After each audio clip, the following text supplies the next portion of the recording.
power keeps growing and growing and growing. And it's going to happen with parental rights if we're not careful.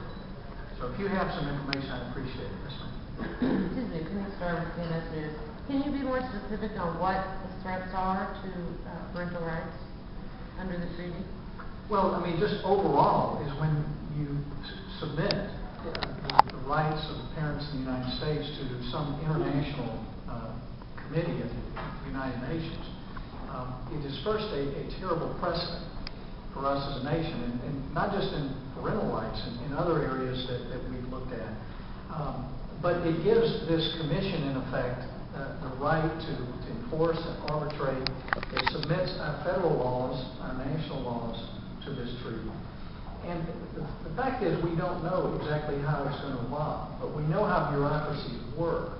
And once the precedent is established that we have yielded control, we know that it will continue to grow. So the precedent is almost worse than the immediate details, but it does submit our families to an international treaty, which makes absolutely no sense. When we have laws in place, and when we have a parent that abuses a child, I mean, in our country, we've got laws to protect our children. So we don't need an international law that was developed for a third world country.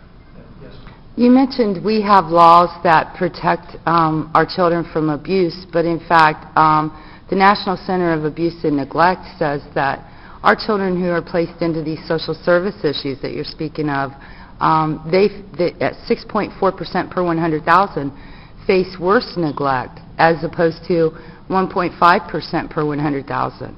How do we compensate the equality for that, of preventing those children from being drugged, physically abused, murdered, such as the Marcus Fiesel and Logan Marr cases? Where do we get accountability for that? Well, the fact that we have abuse in this country does not mean we need the United Nations to take over enforcement. The fact that you have those statistics suggests that in our country, we are identifying abuse cases. Their social services certainly has problems in different states. States need to deal with that. We don't have a perfect system, but we do have a system that is least under our control.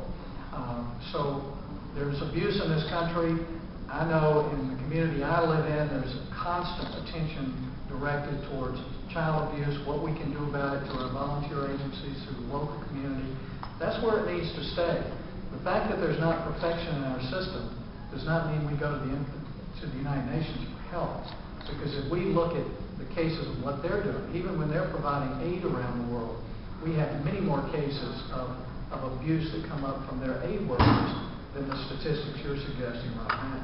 So, anything else? Okay. Well, then I think I'll run and let you get on to your discussions. Thanks, Mike.